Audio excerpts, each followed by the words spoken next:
আমার আম্মা বলতেছে কি, "কোনো কথা না, আগে পরে কোনো কথা না। অনেকের বাচ্চা তো ৩ মাসে নষ্ট হয়ে যায়। দেখ তোরটা নষ্ট হয়ে যায় কিনা।" তো তখন আমি এরকম ২ সাইডে বেড ধরে দাঁড়ায় আছি। পরে বুঝতে পারছি ওখানে লাশ রাখা ও বেডের সামনে সন্ধ্যার দিকে। আসার পর থেকে আমি একদম চুপচাপ। কোনো কথা বলি না। তো আমার আব্বা নাকি বলতো যে, "আমার মেয়েটা বোবা হয়ে গেছে। তোমরা কখনো যদি সরকারি চাকরি করো, পুলিশের চাকরি করবা না।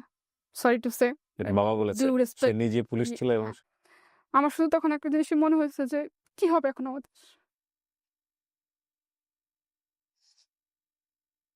বাসায় যখন আসতাম, আমার কাছে মনে হতো কি আমি দুনিয়ার সবথেকে বড় ভুল করছি এটা। এমন কোনো রাত নাই যে ভাই আমি কান্না করি নাই। এই গল্পের কখনো না কখনো আপনি নিজেকে খুঁজে পাবেন। আসসালামু আলাইকুম প্রিয় দর্শক এবং শ্রোতা। আল্লাহ সর্ব অবস্থায় আমাদের মঙ্গল করুন। সবসময়ের মতো এই প্রার্থনা জানিয়ে শুরু করছি লাইফের একটি এপিসোড। যারা আমাদের অনুষ্ঠানগুলোতে অংশগ্রহণ করতে চান, আপনারা জানেন যে studio of creative arts limited সামাজিক যোগাযোগ মাধ্যমের জন্য বেশ কয়েকটি অনুষ্ঠান নির্মাণ করে। সবই মূলত স্টোরি বেইস। একটা হচ্ছে লাইফ, LIFE, যেটা এই মুহূর্তে আপনারা দেখছেন। আরেকটি হচ্ছে ব্র্যান্ডিং বাংলাদেশ এবং আরেকটি হচ্ছে ওয়ানটা আমাদের খুব রিসেন্টলি শুরু হয়েছে, শুধুমাত্র ইউটিউব কেন্দ্রিক। এবং আরও একটি হচ্ছে আপনাদের সবচেয়ে প্রিয় অনুষ্ঠান আমি বলবো আপন ঠিকানা। এছাড়াও আমাদের আরও একটি অনুষ্ঠান রয়েছে প্রবাসীর অন্তর্কথা। সেটা আমরা শুধুমাত্র দেশের বাইরে যারা প্রবাসী জীবন কাটিয়েছেন, কাটিয়ে ছুটিতে এসছেন, বাংলাদেশে অবস্থান করছেন, তো এরকম মানুষদেরকে নিয়ে আমরা তাদের গল্পগুলো তুলে ধরি। সো যে কোনো অনুষ্ঠানে আপনারা অংশগ্রহণ করতে চাইলে আমাদেরকে ফোন করতে পারেন 09639887777, এটা হচ্ছে আমাদের ফোন নাম্বার। এছাড়া আপনি চাইলে মেইলও করতে পারেন sharemystory24@gmail.com। ভিডিওর কোনাতে দুটোই দেওয়া আছে, নাম্বার এবং ইমেল অ্যাড্রেস, আপনারা দেখে নেবেন।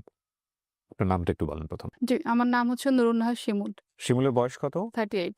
জন্ম জেলা কোথায়? জন্ম আমার হচ্ছে সাতক্ষীরাতে, বাট আমার হোম ডিস্ট্রিক্ট গোপালগঞ্জ। শুরু করেন আপনি যেখান থেকে বলতে চান, যেভাবে বলতে চান। আমার বাবা সরকারি চাকরি করত, সেই সুবাদে হচ্ছে বিভিন্ন জায়গায় থাকা এবং সেজন্য হচ্ছে আমার জন্ম সাতক্ষীরাতে। আমরা হচ্ছি ৪ ভাই-বোন। আমি হচ্ছি ভাই-বোনের মধ্যে মেজো। আমি খুব দুরন্ত টাইপের ছিলাম, কথাবার্তা বেশি বলতাম। তারপরে চটপটা ছিলাম। বাট আস্তে, আস্তে সেটা হচ্ছে ৫ বছর বয়সে এসে চেঞ্জ হয়ে যায়। তো আমার যখন ৬ মাস বয়স, তখন আমার বাবা হচ্ছে পোস্টিং হয়ে আসে সাতক্ষীরা কালীগঞ্জ থানায়। জি। তো তখন ওই বাসা যে ভাড়া নেয় বাড়িওয়ালি, উনি আমাকে দেখে হচ্ছে কোলে করে নিয়ে যায়। দেখতেছে যে মা একা পারতেছে না ২ টা বাচ্চা নিয়ে। ১.৫ বছরের ছোট বোন উনি কোলে করে নিয়ে যায়। ওই কোলে করে নিয়ে যাওয়ার পর থেকে ৫ বছর আমি হচ্ছে বড় হয়েছি উনার কাছে। এই কোলে করে নিয়ে যাওয়ার দিয়ে যায়নি?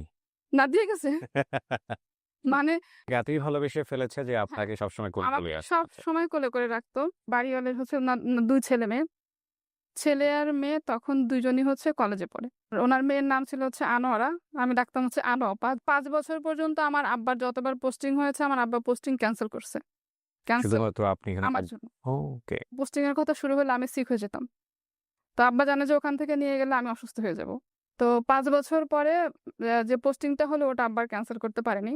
আব্বা তখন ট্রান্সফার হয়ে বরিশাল পিরোজপুর, যেটা পিরোজপুরে আসলো। তো কিসের জব আসার করতো আপনার বাবা? পুলিশের চাকরি করতাম। ট্রাকে যখন আব্বা সবকিছু তুললো, আমাকে আব্বা কোলে নিছে। উনি তখন চিৎকার করে কান্না করত। আ আপনার মেমোরিতে আছে এটা? হ্যাঁ, এটা আমার খুব মনে আছে।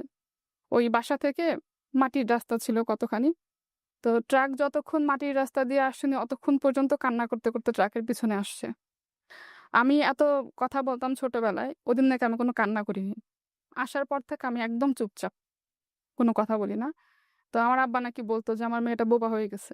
অনেকটাই ইন্ট্রোভার্ট টাইপের। ইন্ট্রোভার্ট মানে একদম এক্সট্রিম লেভেলের ইন্ট্রোভার্ট। একটা সময় পরে কি হলো, আমার ছোট চাচার সাথে হচ্ছে ওই যে আমার যে বড় আম্মার কথা বললাম, উনার যে মেয়ে ছিল, আনা আপা বলতাম, উনার বিয়ে হলো।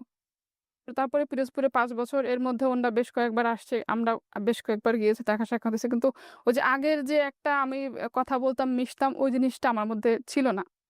তো এরপর থেকে হচ্ছে পড়াশোনা শুরু হলো। তো আমি ছোটবেলা থেকে আলহামদুলিল্লাহ খুব বেশি ভালো না হলেও আবার খুব বেশি খারাপ স্টুডেন্টও ছিলাম না। কেন যেন ছোটবেলা থেকে মনে হতো কি বড় বোন আদরটা বেশি পাচ্ছে। আমি কম পাচ্ছি। সবকিছু থেকে আমি বঞ্চিত হচ্ছি। ক্লাস 3 কি 4 এ যখন পড়ি, তখন হচ্ছে পিরোজপুর শিশু একাডেমিতে হাতের লেখায় আমি 2nd হই তখন। হুম। 2nd পুরস্কার পেয়ে আসলাম। অনেকগুলা বই, তারপর হচ্ছে কলম, তারপরে হয়তো আরো কিছু ছিল সাথে। ক্লাস 5 পর্যন্ত ওখানে পড়ছি। তো 5 এর অর্ধেক বছর তখন আমরা গোপালগঞ্জ চলে আসছি গোপালগঞ্জ, ওখানে 3 বছর ছিলাম। তো 98 যে বন্যাটা হলো, ওই বন্যার সময় হচ্ছে আমার স্কলারশিপ দেওয়ার কথা ছিল। তো 5 এ তখন দিতে পারিনি। 2001 সালে আমরা ঢাকায় আসি। 8 এর মাঝামাঝি সময়টাতে। আমি আর আমার বড় বোন যেহেতু পিঠাপিঠি ছিলাম, পড়াশোনা করছি একই সাথে একই ক্লাসে। তো ভর্তি করায় দেয়। তো ওখানেও হচ্ছে আমি 8 এর 2nd টার্ম পরীক্ষা দেই। 2nd টার্ম পরীক্ষাতে রেজাল্ট মাশাআল্লাহ ভালো হয়। তো আমাদের বিজ্ঞান স্যার ছিল লিটন স্যার। একটা বেত নিয়ে সবসময় ঢুকতো বিজ্ঞান ক্লাস নিতে গেলে। স্যারের ইয়াটাই ছিল যে আমি আজকে ক্লাসে আসছি মানে সবাইকে একটা হইলেও পিটুনি খাইতে হবে। পিটুনি খেতে হবে। হ্যাঁ। তো এসে বলতো 1 টা পৃষ্ঠা বা 2 টা পৃষ্ঠা এরকম পড়া দিচ্ছি, এটা পড়ো। এখান থেকে শর্ট কোয়েশ্চেন ধরবো। হুম। তো এরকম ধরতো, সবাই মাইর খেত। হ্যাঁ, আলহামদুলিল্লাহ আমি কখনো স্যারের কাছে মাইর খাইনি। আমি 1 পৃষ্ঠা হলে পড়লে একটা প্রশ্ন করলে আমি আনসার দিতে পারতাম। তো 8 এ যখন স্কলারশিপের রেজিস্ট্রেশন হবে তখন হচ্ছে স্যার আমাকে বলতেছে কি, "শিমুল তোমার রেজাল্ট তো ভালো, তুমি স্কলারশিপের রেজিস্ট্রেশন করো।" তো আমি বলছি, "ঠিক আছে স্যার, আমি বাসায় কথা বলব।" তো বাসায় কথা বলব বলার পরে বাসায় এসে যখন বলছি তো আব্বা-আম্মা বলছিলেন, "দরকার নাই। বছরের মাঝখানে আসছো, ভালো করে পড়াশোনা করতে পারো না?" তো আমি স্যারকে যে কথা বলছি। তো স্যার কি করছে, যেদিন তো রেজিস্ট্রেশন লাস্ট ডেট, ওদিন আমাকে বলতেছে কি, "চলো তোমার বাসায় যাবো।" এসে মাকে বলতেছে যে, "ভাবি পারবে ও। আমি সে আত্মবিশ্বাস আছে দেখে হচ্ছে ওকে আমি রেজিস্ট্রেশন করানোর কথা বলতেছি।" ওদিন থেকে নিয়ত করছে হ্যাঁ, আমার স্কলারশিপ পেতে হবে। বৃত্তি পরীক্ষা দিলাম, দেওয়া শেষ। এই যে পুরা পরীক্ষাটা আমি দিলাম, এই পরীক্ষার মধ্যে কিন্তু আমার আব্বা-আম্মা একবারও জিজ্ঞাসা করে নাই যে পরীক্ষা কেমন হচ্ছে। আমার আব্বা কিন্তু ছোটবেলা থেকেই পড়াশোনার ব্যাপারে খুবই সিরিয়াস। আমাদেরকে নিয়ে বসতো, নিজে হাতে পড়াইতো, পড়াশোনার জন্য টিচার লাগবে, কি লাগবে, এ লাগবে সবকিছু কিন্তু করতো। আপনার ব্যাপারে উদাসীন। হ্যাঁ, আমার ব্যাপারে উদাসীন, এটা ইচ্ছাকৃতভাবে করতো নাকি হয়ে যেত, এটা আমি ভেবে বলতে পারব না। আমার বড় বোন হচ্ছে ক্লাস 5 এ যখন বৃত্তি পরীক্ষা দিবে তখন আমরা পিরোজপুরে। তো ওই সময় হচ্ছে ও আমার থেকে 1 ক্লাস উপরে ছিল। পরে সামহাও আবার একসাথে হয়ে গেছি আমরা। ওর বৃত্তি পরীক্ষার সময় আমার আব্বা যখন সরকারি চাকরি করতো, 15 দিন ছুটি নিয়ে নিয়েছিল আব্বা। আমার ছোট চাচা আ নরসিংদী পলাশ সার কারখানায় কেমিস্ট ছিল। চাচা নরসিংদী থেকে চলে গেছে পিরোজপুরে। মানে বড়জনের জন্য এই পরিমাণ অ্যাটেনশন, হ্যাঁ, সেটার ঠিক রিভার্স ছিল রিভার্স উনার জন্যে। আমার জন্য। সেটা পরে আমার বোন বলছে, বলে, "তুই তো অনেক ভদ্র ছিলি, পড়াশোনা করতি। এজন্য তোর খেয়াল রাখতো না। আমি তো অনেক ডান পিঠে তাই হয় ছিলাম। নাকি? এত বেশি তো হওয়ার। পড়াশোনার কোনো আগ্রহ ছিল না। এজন্য আব্বা আমাকে গার্ড দিয়ে রাখতো। যাতে করে আমি একটু পড়াশোনা করি। তুই তো এমনিই করিস।" হ্যাঁ? এই জিনিসগুলো আমি জাস্ট আমার আক্ষেপ থেকে বলতেছি। বাট আমার এটা নিয়ে কোনো অভিযোগ নাই। পরীক্ষা শেষ যখন, হুম, ওদিন রাতে আব্বা এসে বলতেছে, "পরীক্ষা তো দিছো, আ পাবা কি বৃত্তি?" তো আমি বলছি, "আব্বা যদি একজনও পায় আমি পাবো।" ওকে। আব্বা গোপালগঞ্জ থেকে যখন ঢাকায় আসছে, আব্বা হঠাৎ করে চাকরি ছেড়ে চলে আসছে। আসার পরে পেনশনের টাকাটা নিয়ে আব্বা চেষ্টা করতেছে বিভিন্ন জায়গায় বিজনেস করার। যেহেতু গভর্নমেন্ট জব করছে, তার বিজনেসের কোনো অভিজ্ঞতা নাই, তার ব্যবসার কোনো অভিজ্ঞতা সো নাই। এটা ক্লাস 8 এ থাকা অবস্থায় আপনার বাবা পেনশনে চলে আসে। হ্যাঁ, আব্বা রিটায়ারমেন্টে চলে আসে। ওকে। পজিশন কি ছিল? আব্বা ছিল হচ্ছে সাব ইন্সপেক্টর। লাস্টে আব্বার পোস্টিং হয় ঢাকাতে। তো আব্বা বলে, "কেন আমি ঢাকায় পোস্টিং নিয়ে এই জব নিয়ে আমি যাব না। আমার জায়গা থেকে, আমার ইথিক্স এর জায়গা থেকে আমি ঠিক থাকতে পারব না। সেটা আমি যেহেতু করতেই পারব না, আমি চাকরি ছেড়ে দিব।" অনেক বেশি অনেস্ট, অনেস্ট ছিলেন। অনেস্ট ছিল এবং আমাদেরকেও বলে গেছে, "তোমরা কখনো যদি সরকারি চাকরি করো, পুলিশের চাকরি করবা না।" সরি টু সে, এটা বাবা বলেছে। ডিউ সে রেসপেক্ট। নিজে পুলিশ ছিল এবং হ্যাঁ, ইভেন আমার আব্বা পেনশন-টেনশন সবকিছু বিক্রি করে চলে আসছে। তারপরে ঢাকায় এসে বিভিন্ন রকম ব্যবসা আ শুরু করার চেষ্টা করল। কিন্তু আল্টিমেটলি কিছুই করতে পারে না আব্বা। পরীক্ষার রেজাল্ট যেদিন দিল, ওইদিন হচ্ছে আমার বোন আবার স্কুলে যায়নি। আমি স্কুলে গেছি। আমি জানতাম না ওদিন রেজাল্ট দিবে। তো লিটন স্যার কি করছে, খাতা রেজিস্টার খাতা নিয়ে প্রত্যেকটা ক্লাসে গিয়ে নাম্বার সহ বলতেছে, "নুরুন নাহার বাংলায় এত, ইংলিশে এত, ম্যাথে এত।" তো আমার ক্লাসে এসেও বলছে। সবাই আমার দিকে তাকাচ্ছে কিন্তু স্যারের ভয়ে কিছু বলতেছে না। দেখে আমিও চুপচাপ। আমি কিছু বলতেছি না। আমার মধ্যে কোনো এক্সাইটমেন্ট নাই। আমি চুপচাপ শুনে বসে আছি। তো স্যার কি করছে, সব বলে টলে অফিস রুমে গিয়ে, আমাদের বাসায় তখন TNT ফোন ছিল, ল্যান্ড ফোনে স্যার ফোন করছে। ফোনটা ধরছে আমার বড় বোন। বড় বোন যখন শুনছে, ও খুশিতে বাসার কাপড় পরে স্কুলে চলে আসছে। এসে আমাকে বলতেছে কি, "তুই কি ক্লাসের মধ্যে বসে আছিস, তুই এত সুন্দর রেজাল্ট করে? আমি হলে তো মাঠে গিয়ে দৌড়াতাম।" বলে আমাকে টেনে নিয়ে গেছে। হুম? কারণ আমার মধ্যে তো ওই জিনিসটা নাই যে আমি ভালো কিছু করতেছি, সেটা আসলেই কি ভালো। এটা কিন্তু খুব ইম্পোর্টেন্ট বিকজ এই অ্যাপ্রিসিয়েশন মানুষের জীবনে খুব রাইট। জরুরি। অ্যাপ্রিসিয়েশনটা ফ্যামিলি থেকে ছিল না বলেই উনার কিন্তু এই কনফিউজড মুভমেন্ট। হুম। জি। তারপরে তো আব্বা খুশি, আমাকে চেন কিনে দিল। তারপরে হচ্ছে সবাইকে পুরান ঢাকা থেকে মিষ্টি এনে, আমি তখন ক্যান্টনমেন্টে, আমি ঢাকায় এসে ক্যান্টনমেন্টে আসছি, ওখানেই এখন হুম। আছে। আব্বা তখন হচ্ছে পুরান ঢাকায় ইসলামপুরে ২ টা কাপড়ের দোকান নিছে ওকে। ব্যবসার জন্য। তো ওখানেও ভালো করতে পারিনি। ক্লাস 9 এ যখন স্যার আমাকে জোর করে দেওয়া হলো সায়েন্স। আমি নিব না। না স্যার আমি পারব না। 9 এ চলতেছে ভালোভাবে কিন্তু আমি কথা বলতাম না। স্কুলেও কথা বলতাম না, বাসায়ও কথা বলতাম না। ওই যে ইন্ট্রোভার্ট টাইপের যেটা রয়ে গেছে, বাইরে গিয়েও কথা বলতাম না। আমার যে টিচার পড়াইতো উনার নাম ছিল মনা ভাই। তো মনা ভাই হচ্ছে আমাকে আর আমার বড় বোনকে একসাথে পড়াতো। আমার বড় বোন ছিল আর্টস, আমার ছিলাম সায়েন্স। তো মনা ভাই তখন রাগ হয়ে একদিন বাসা থেকে চলেই গেছে। যে আঙ্কেল খালু আপনার মেয়েকে আমি পড়াবো না। তুমি কথা বলে না। ওকে আমি পড়াবো না। এরকম টাইপের ছিলাম। বলতাম না। আমার কথা হচ্ছে আমি যেটা পারতেছি আমি লিখে দিচ্ছি। ফিজিক্স, কেমিস্ট্রি আমি লিখে দিচ্ছি। কিন্তু আমি আবার আপনাকে বোঝাবো কেন? 9 গেল ক্লাস 10 এ আমি যখন প্রি-টেস্ট পরীক্ষার সময় হচ্ছে আমার টনসিল ইনফেকশন হলো। এটা ছোটবেলা থেকেই ছিল। ইমিডিয়েটলি অপারেশন করাইলো। করানোর পর তখন আমাকে ডাক্তার আব্বাকে বলে দিছে যে, টানা ১ বছর কিন্তু ওর এরকম জ্বর, ঠান্ডা, কাশি থাকবে এবং হুম। সারাক্ষণ ঘুমাবে। আব্বা বলতেছে কি, "তাহলে তুমি এবার ম্যাট্রিক পরীক্ষাটা দিও না।" তো আমি বলছি, "না আব্বা আমি দেই। কারণ আমি কোনো ইয়ার গ্যাপ দিব না।" জি। যাই হোক পরীক্ষা দিলাম কিন্তু পরীক্ষা দিছি পরে হচ্ছে আমি ঘুমায়ে পরীক্ষা দিছি এরকম টাইপের। তারপর আলহামদুলিল্লাহ যেটা করছে রেজাল্ট মোটামুটি ভালোই, খারাপ না। এরপরে ভর্তি হলাম ইন্টারে শাহিনে। ইন্টারে আমি চেঞ্জ করে ফেলছি। সায়েন্স থেকে কমার্সে চলে আসছি। তো ইন দ্য মিন টাইম আব্বার যে হুম। ব্যবসা কিন্তু দিন, দিন খারাপ হচ্ছে। ধরো যেহেতু উনি ব্যবসায়ী ছিলেন না, অভিজ্ঞতা ছিল না। ম্যাট্রিক পরীক্ষার পরে আমি হচ্ছে এয়ারফোর্সের যে মহিলা কল্যাণ সমিতি, ওখানে ৯ মাসের ট্রেনিং করি কাটিং এর উপরে। এরপর থেকে বাসায় বসে মেশিনে জামাকাপড় সেলাই করতাম। নিজেরটা করতাম। আশেপাশে মানুষের অর্ডার কাজ দিত ভালো হতো দেখে। আমার ওই টাকা দিয়ে আমি নিজে চলতাম। আমার তখন কিন্তু আব্বার অ্যাবিলিটি আছে। বাট আমি চাইতাম না। যতটুকু লাগে ওটা দিয়ে আমি পূরণ করতাম। কি লক্ষ্মী একটা মেয়ে না? মানে আমাদের ফ্যামিলিতে কিন্তু এটাই বলে যে, থাকে না যে মা বলে খুব শখ করে যে আমার মেয়েটা খুব লক্ষ্মী। উনার গল্প শুনে মনে হচ্ছে যে তখন পর্যন্ত উনি খুবই লক্ষ্মী একটা মেয়ে। জি। কোনো প্যারা নাই। মানে বাপ-মায়ের না, কোনো প্যারা নাই। আমার প্যারা পাইনি ভাই। আমার আম্মা আমাকে বলত যে, "তোকে মনে হয় আমি কখনো হাত ধরে লেখা শিখাইনি।" যে তার বাচ্চা-কাচ্চা আছে তারা রিলেট করতে পারবেন। এছাড়া পারবেন না। জি। ইন্টার 2nd ইয়ারে যখন হুম। তখন হচ্ছে আব্বা ব্যবসায় বড়সড় একটা লস হইলো। বাসায় বসা। আব্বার ভেতর চিন্তা, সারাক্ষণ শুধু চিন্তা। চিন্তা করি, দুশ্চিন্তা কম করি, চিন্তা করি বেশি আমি। তো আমি চিন্তা করতাম আব্বার কি হয়েছে, কি হয়েছে? তো পরে আস্তে, আস্তে আম্মা থেকে শুনতাম একটু। ৬ সালে যখন ইন্টার পরীক্ষা দিব, তার ২-৩ মাস আগে থেকে আমাদের ফিন্যান্সিয়াল অবস্থা মোটামুটি খারাপ বলাই যায়। ৫ বছরে কিচ্ছু করতে পারিনি। বরং যে ক্যাশ টাকা ছিল সেগুলা হচ্ছে আব্বার সব লস করছে। লস। ভাইরা কি আপনাদের ছোট ছিল? সবার ছোট। ৩ বোনের ছোট ভাই। সবাই পড়াশোনা করছে? সবাই পড়াশোনা করছে একসাথে। তার আগ পর্যন্ত আমরা কখনো দেখিনি যে আমাদের ফ্যামিলিতে কোনো সমস্যা। আমার আব্বা আমাদেরকে মানে ওই যে মাথায় রাখলে উকুনে খাবে, মাটিতে পড়লে পিঁপড়ে খাবে এরকম করে বড় করছে। দায়িত্ববোধটা আসলে কিন্তু আল্লাহ সবার মধ্যে দেন না। ইন্টার পরীক্ষা দিলাম আলহামদুলিল্লাহ রেজাল্ট ভালো হলো। আমার বোনও তখন ভালো করছে। ওরা আমি একসাথে পরীক্ষা দিছি। ইন্টার পরীক্ষার পরে হচ্ছে সব ফ্রেন্ডরা ভার্সিটি কোচিং এ ভর্তি হবে। তো আমি আমি তখন বুঝতে পারতেছি না যে আমি সামনে পড়াশোনা কন্টিনিউ করতে পারবো কি পারবো না। হঠাৎ করে আমাদের ফ্যামিলির অবস্থাটা এরকম আস্তে, আস্তে করে ডিভাইড হয়ে যাচ্ছে। অন্যান্য ফ্রেন্ডরা সবাই কোচিং এ ভর্তি হচ্ছে। আমাকে স্যার বলতেছে, আমি ভর্তি হইনি। তো স্যার বাসায় ল্যান্ড ফোনে ফোন করছে। আব্বাকে বলছে যে, "আঙ্কেল এরকম শিমুল তো ভালো স্টুডেন্ট মাশাআল্লাহ রেজাল্ট ভালো মোটামুটি করছে। ওকে একটা ভার্সিটি কোচিং এ ভর্তি করায় দেন। আমার রেফারেন্সে আমি ভর্তি করায় দিচ্ছি। হয়তো ভালো কোথাও চান্স পাবে।" তো আব্বা বলে কি যে, ওকে জিজ্ঞাসা করেন ও কি বলে?" আমি বলছি, "না আব্বা আমি ভর্তি হব না।" কারণ আমার তখন মাথায় কাজ করতেছে আমার কিছুটা করতে হবে। আমি যদি ভার্সিটি কোচিং এ ভর্তি হই, আমি তো সেই কাজটা করতে পারব না। আমার এখন আছে যে আমি টিউশনই করব। ওই যে আমার স্যার ছিল, আমাকে দিয়ে যে স্কলারশিপ দেওয়া হলো ক্লাস 8 এ, ওই স্যার একটা কিন্ডারগার্টেন স্কুল ওপেন করছে। আমাকে বলছে, "শিমুল তুমি ওখানে জয়েন করো তোমার পরীক্ষার পরে।" পরীক্ষা দিয়ে পরের দিনকে ওই স্কুলে আমি জয়েন করছি কি হিসেবে? টিচার হিসেবে? টিচার হিসাবে। ৳৭০০ বেতন ২০০৬ সালে। তারপর হচ্ছে এই ব্যাপারটা কোচিং এ ভর্তি হইনি। ২০০৬ সালে ৳৭০০ বেতন। হ্যাঁ, কিন্ডারগার্টেন স্কুল। ২০০৬ সালে আমি রিলেট করতে পারি। ২০০৬ সালে আমার রেডিও টুডেতে জয়েন। সো আমি ৳১০,০০০ স্যালারি পাইতাম। স্কুলগুলোতে তো এমনিতেও ভাই বেতন কম। এক্সাক্টলি। কেজি স্কুল যেগুলা। সো ৳১০,০০০ তখন আমার কাছে অনেক টাকা বাই দ্য ওয়ে। কারণ আমি তখন ৳১,৫০০ দিয়ে ইউনিভার্সিটিতে চলতাম। ইউনিভার্সিটির হলে থাকতাম আরকি। সো ৳১০,০০০ পাওয়ার পরে মনে হয়েছিল আমি এত টাকা দিয়ে কি করব?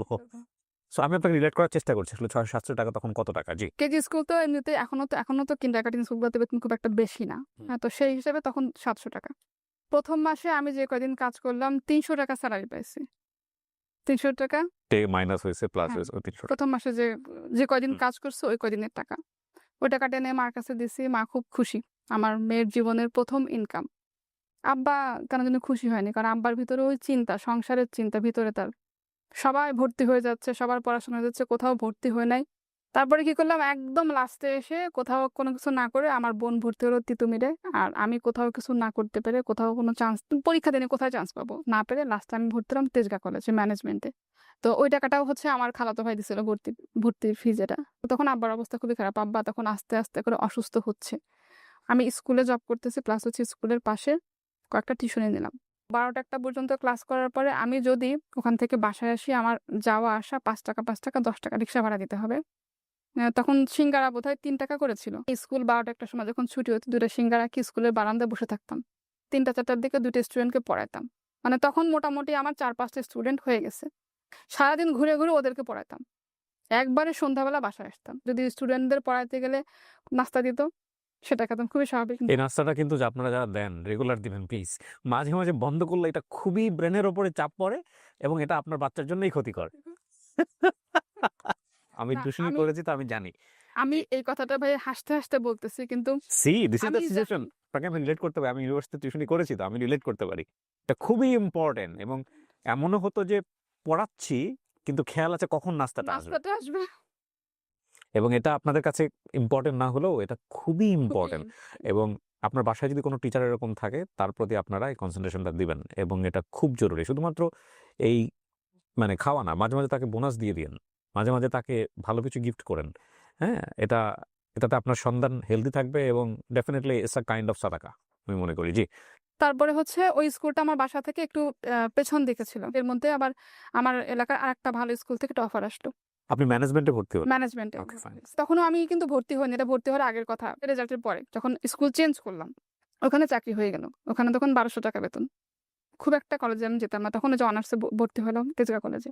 তখন স্কুল বাসা থেকে একদম কাছে, স্কুলে যেতাম। স্কুল থেকে এসে গোসল করতে করতে 4 জন স্টুডেন্ট 4-5 জন আসতো, ওদেরকে পড়ানো শেষ করতে করতে আমি আবার খেতাম।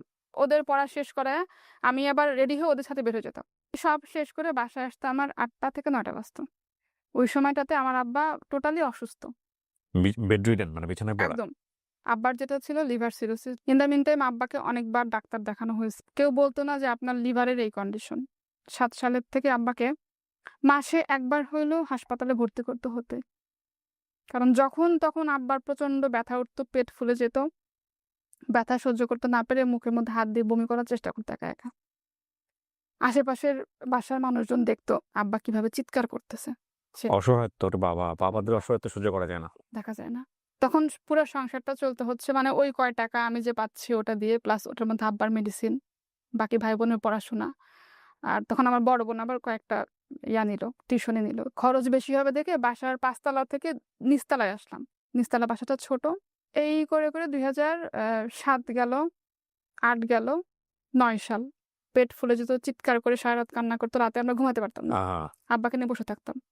মানে এরকম একটা অবস্থা। সো এমনিতে ফিনান্সিয়াল কন্ডিশন তখন খারাপ। তারপরে হচ্ছে ওই 3 বছর আব্বা ট্রিটমেন্ট করাতে গিয়ে মানে আমার আম্মা স্বর্ণ পর্যন্ত বিক্রি করে দিছে, কিছু নাই। উল্টা আরো লোন হয়েছে মানুষের কাছ থেকে। আমাদের এলাকায় এক আপা ছিল, খ্রিস্টান উনি, ম্যাটারনিটির ডক্টর ছিল, ম্যাটারনিটি। তো ওই আপা সব রিপোর্ট দেখে বলতেছে কি যে তোমরা তো একটু বড় হয়েছে, এখন তো বুঝো, যদিও বলা ঠিক না, তারপরে বলি বাবা তো খালুর পিছনে অনেক টাকা খরচ করছো, আর কোনো টাকা পয়সা তোমরা খরচ করো না। মানে দেয়ার ইজ নো হোপ। হ্যাঁ, বাবা বিছনায় পড়ে আছে এরকম ভাবে তো কেউ দেখতে পারে না। তো আমরা চেষ্টা করছি, ঠিক আছে দেখি কি হয়, দেখি কি হয়। তারপরে একজন বলল কি যে পিজিতে নিয়ে যাও। তো নিয়ে গেলাম পিজিতে আব্বাকে। আমার এক স্টুডেন্টের চাচা, উনি বলতেছে কি যে ম্যাডাম আপনি সারাদিন এত কষ্ট করে বাচ্চা পড়ান, স্কুলে চাকরি করেন, বিভিন্ন জায়গায় দৌড়াইয়া কয় টাকা বেতন পান, তার থেকে বেটার আপনি একটা জায়গায় আপনাকে জব দিয়ে আপনি ওই জবটা করেন, এই স্যালারিটা আরো বেশি পাবেন একটা জায়গায় জব করে। আমি তো একটা করতেছি, আমার বড় বোনকে দেন। বড় বোনের হচ্ছে 2009 সালের মে মাসে একটা জব হয়, এটা উত্তরাতে একটা ব্রোকারেজ হাউসে। উনি কি পড়াশোনা অবস্থায় জবে ঢুকে? পড়াশোনা অবস্থায় জবে ঢুকে। এর মাঝে ভাই আমি যখন স্কুলে জব করতাম, তখন আমি ইন্টারের পরে যখন অনার্সে ভর্তি হলাম, অনেক জায়গায় সিভি দিছি। বিভিন্ন অফিস থেকে কল আসতো, ইন্টারভিউতে যেতাম। তখন পর্যন্ত আপনার জীবনে কোনো মানুষ আসেনি মানে লাইক না, ইউ লুক বিউটিফুল, কেউ না কেউ তো পোক করার কথা? করছে ভাই, কিন্তু ওই সুযোগটা কোথায়? তখন চিন্তা শুধু মাথায় যে আমার ফ্যামিলি, বাবা অসুস্থ, ভাই বোনের পড়াশোনা, আমাদের পড়াশোনা, ফিউচারটা কি, ভবিষ্যৎটা কি করব। এই সেন্সটা কি পরিবারের অন্যান্য ভাই বোনদের মধ্যেও ছিল নাকি আপনি খুব বেশি? আমার মধ্যে তো বেশি ছিল। একটা কথা বলি আপনাদেরকে, মানে ওনার গল্প শুনতে, শুনতে আমার কাছে মনে হচ্ছে অনেক সময় দেখবেন যে অনেকগুলো গাছ, ওই একই জাতীয় গাছ চারপাশে আছে, কিন্তু একটা গাছ শক্তিশালী হয়ে গেছে অনেক বেশি। বোনের মে মাসের ১ তারিখে জবে জয়েন করলো। আমার আব্বাকে মে মাসের ২ তারিখে পিজি হাসপাতালে নিয়ে যায়। আমি, আমার মা হুম। আর হচ্ছে আমার এক মামা। নিয়ে আব্বাকে আউটডোরে দেখাইছে। দেখানোর পর আব্বাকে বলতেছে কি যে, "আপনাকে অ্যাডমিট হতে হবে।" কি হইছে না হইছে কোনো কিছু বলেনি। তো আব্বাকে পিজিতে অ্যাডমিট করলো মে মাসের ২ তারিখে। তো ১ম দিন যখন আব্বাকে ভর্তি করলাম পিজির এ ব্লক, বি ব্লক, হুম। সি ব্লক এরকম। আব্বার টেস্টের রিপোর্ট এক জায়গায় জমা দিতে হবে, এক জায়গায় টাকা জমা দিতে হবে। তো আমি একটা মেয়ে মানুষ, আমার তখন বয়স কত হবে ১৯-২০ এরকম। কিচ্ছু চিনি না, কিছু বুঝিও না। জাস্ট অন্ধের মতো ওই রিপোর্টগুলা নিয়ে, স্যাম্পলগুলা নিয়ে বিভিন্ন জায়গায়, জায়গায় ঘুরতেছি সকাল থেকে। এই সবকিছু করে বিকালবেলা যখন হচ্ছে আবার কিছু একটা নিয়ে যখন গেট দিয়ে বের হইছি, তখন মাথায় একটা চক্কর দিছে। তখন মনে পড়ছে আমি সারাদিন তো কিছু খাইনি আজকে। এর মধ্যে আমার হচ্ছে অনার্স ফার্স্ট ইয়ার ফাইনাল পরীক্ষা। বই খাতা কিনতাম না। আমার ২ টা ফ্রেন্ড ছিল। ওই ২ ফ্রেন্ড হচ্ছে আমাকে পরীক্ষার রুটিন দিলে আমাকে জানাইতো। ২ ফ্রেন্ডের যেকোনো একটা রুটিন দিছে। রুটিন পেয়ে আমি ওদের হেল্প নিয়ে নীলক্ষেতে গিয়ে পুরানো বই কিনতাম। একটা সাজেশন বুক কিনতাম। তো এইভাবে আগের দিন রাতে পড়ে পরীক্ষা দিতাম। তো আব্বা যখন হাসপাতালে ভর্তি পিজিতে, তখন হচ্ছে আমার অনার্স ফার্স্ট ইয়ার ফাইনাল পরীক্ষা। আব্বা কিন্তু হেঁটে, হেঁটে গিয়ে হচ্ছে হাসপাতালে ভর্তি হলো। কিন্তু প্রত্যেকদিন যেটা হইতো সকালবেলা হচ্ছে এক ঝাঁক আ ইন্টার্ন ডক্টর আসতো। সরি টু সে আমি এখানে কাউকে ছোট করে বলছি না বা কাউকে মানে করেও বলছি না। আমার পরে যেটা বুঝতে পারছি আমার আব্বার উপর এক্সপেরিমেন্ট করা হয়েছিল। এটা হয়। যে ডাক্তারটা ছিল উনি একটু অল্প বয়স্ক করে উনি এসে মাঝে, মাঝে আমাকে জিজ্ঞাসা করত যে, তোমাদের কোনো রিলেটিভ বা কেউ ডাক্তার আছে?" তা আমি বলছি, "না।" তখন বুঝতাম না কেন জিজ্ঞাসা করে। ওকে। পরে সেটা বুঝতে পারছি যে কেন জিজ্ঞাসা করে। আবার কোনো রিপোর্টের কথা জিজ্ঞাসা করলে যে, "স্যার কি সমস্যা?" বলে, "এটা বুঝবা না তুমি।" আর মা তো কথাই বলত না। জিজ্ঞাসা করলেও বলত কি, "এটা আপনি বুঝবেন না খালাম্মা।" প্রত্যেকদিন সকালে আব্বার সকল টেস্ট চেঞ্জ, সকল ওষুধ চেঞ্জ। আবার সকাল থেকে শুরু হতো দৌড়াদৌড়ি। বিভিন্ন জায়গায় ব্লাড দেওয়া, স্যাম্পল টেনে দিয়ে যেত, ওটা জমা দিতে হতো। টাকা জমা দিতে হতো। আবার সন্ধ্যাবেলা রিপোর্ট আনতে হতো। অনেক সময় এমনও হয়েছে যে রিপোর্ট জমা দিতে গেছি, স্যাম্পল নিয়ে গেছি, বুঝি নাই, সন্ধ্যা হয়ে গেছে। সারাক্ষণ দৌড়াচ্ছি। খাওয়া নাই, দাওয়া নাই, আব্বার জন্য সারাক্ষণ দৌড়াচ্ছি। এরকম ২ সাইডে বেড ধরে দাঁড়ায় আছি। পরে বুঝতে পারছি ওখানে লাশ রাখা ও। বেডের সামনে সন্ধ্যার দিকে। তারপরে শুরু হলো আব্বাকে প্লাজমা দেওয়া। ১ম ২-৩ টা প্লাজমা দিতে পারলাম ৪-৫ জন ডোনার পেয়ে। এরপরে প্লাজমা কিনতে হইতো। ঘন্টার পর ঘন্টা গিয়ে ব্লাড ব্যাংকে বসে আছি আব্বার প্লাজমার জন্য। প্লাজমা দিতে হবে, থাকতো না প্লাজমা দিলে। লিভার সিরোসিস পেশেন্ট যারা, ওদের শরীর থেকে প্লাজমাটা বোধহয় কমে যায়। তখন আব্বার হচ্ছে পেটে পানি জমতো। পেটে পানি জমতে কিছু খেতে পারত না, ওরকম চিৎকার করে কান্নাকাটি করতো। তো একবার পেটের থেকে পানি বের করছে এর মধ্যে।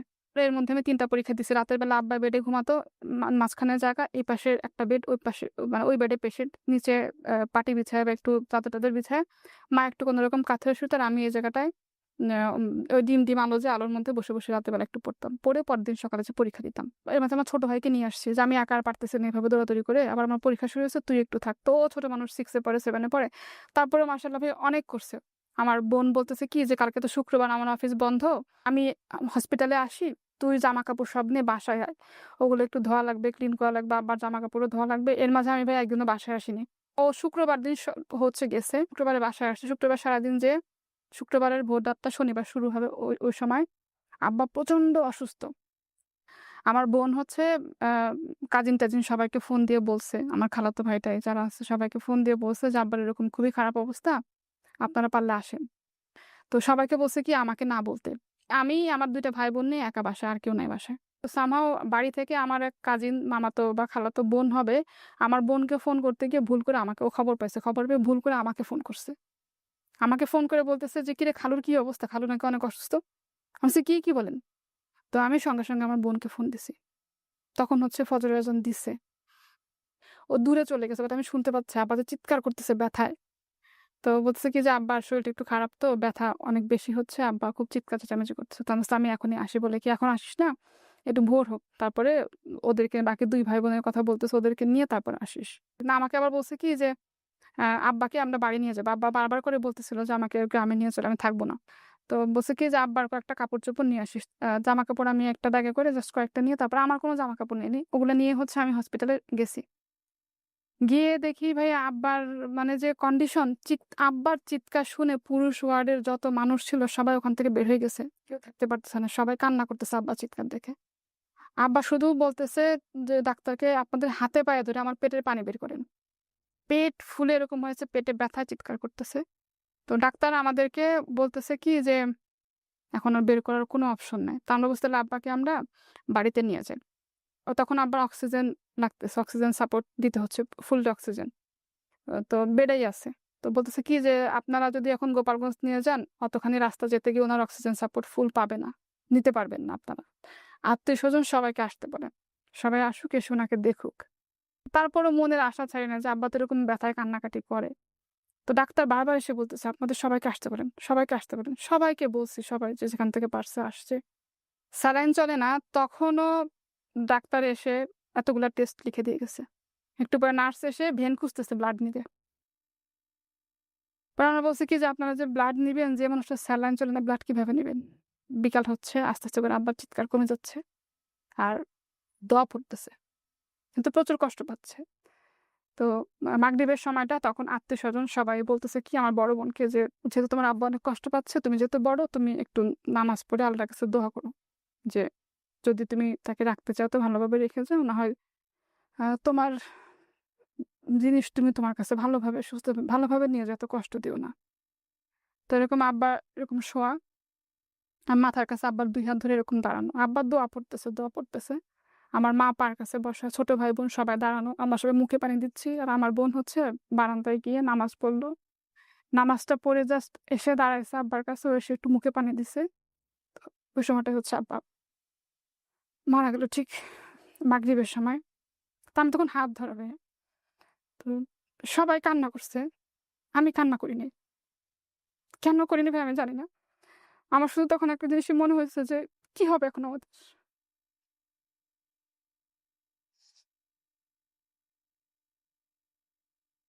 মানে আব্বা অসুস্থ ছিল। মাথার উপরে একটা তো ছায়া ছিল। মুরুব্বি ছিল। তো সবাই আমার আব্বার জন্য কান্না করতেছে। আশেপাশের বেডের থেকে লোকজন, ওয়ার্ডের থেকে লোকজন দেখতে আসছে আব্বাকে। তো আত্মীয়স্বজন যারা আসতেছে সিঁড়ি থেকে চিৎকার করে আমার ভাই-বোন কান্না করতেছে। আমি আমার আব্বার লাশের পাশে বসে আছি। উঠি নাই ওখান থেকে। অনার্স কোন ইয়ারে তখন আপনি? First year. তখন হচ্ছে ৩ টা পরীক্ষা হইছে আমার। হুম। মে মাসের ২৩ তারিখে আব্বা মারা গেল। মানে আমরা ঢাকায় আসছি মেইনলি হচ্ছে আমার বড় খালা, আমার খালু জব করতো আর্মির। সেই খালা থাকতো ক্যান্টনমেন্টে, ওই সুবাদে আমাদের ক্যান্টনমেন্টে আসা। তো খালারা আমাদের মাথার উপর ভাইয়েরা অনেক বড় একটা সাপোর্ট হিসেবে সবসময় ছিল। বড় বোনের তখন খালার ছোট ছেলের সাথে রিলেশন। ওই সময়টা ভাইয়েরা সবাই আসছে। হসপিটালের বিল-টিল সব হচ্ছে ভাইয়েরা দিছে। তো ওদিকে আমার দাদি তখন অনেক অসুস্থ। দাদি তখন বেঁচে আছে। উনি তখন চোখে ভালো করে দেখে না। দাদি জানে যে আমার আব্বা অসুস্থ বাট মারা গেছে, দাদিকে বলেনি। কেন আমার আব্বা হচ্ছে গিয়ে দাদির ১ম সন্তান, বড়। ২৩ তারিখ সন্ধ্যা রওনা দিয়ে ২৪ তারিখ ভোরবেলা হচ্ছে আমরা বাড়ি থেকে পৌঁছাইলাম। উঠানের মধ্যে বড় করে হচ্ছে শামিয়ানা টানায়। তো মনে করছে কি আব্বা যেহেতু অসুস্থ বাড়িতে আসবে, আত্মীয়স্বজন সবাই দেখতে আসবে দেখে বোধহয় এত আয়োজন করছে। আমার দাদি এটা মনে করতেছে। আমার চাচারা কেউ বলেনি। তো যখন আব্বা দাদি শুধু শুনছে যে ভোর রাতে অ্যাম্বুলেন্সটা ঢুকছে আমাদের বাড়ির, দাদি বাড়ির পাশেই হচ্ছে একদম মেইন রোড।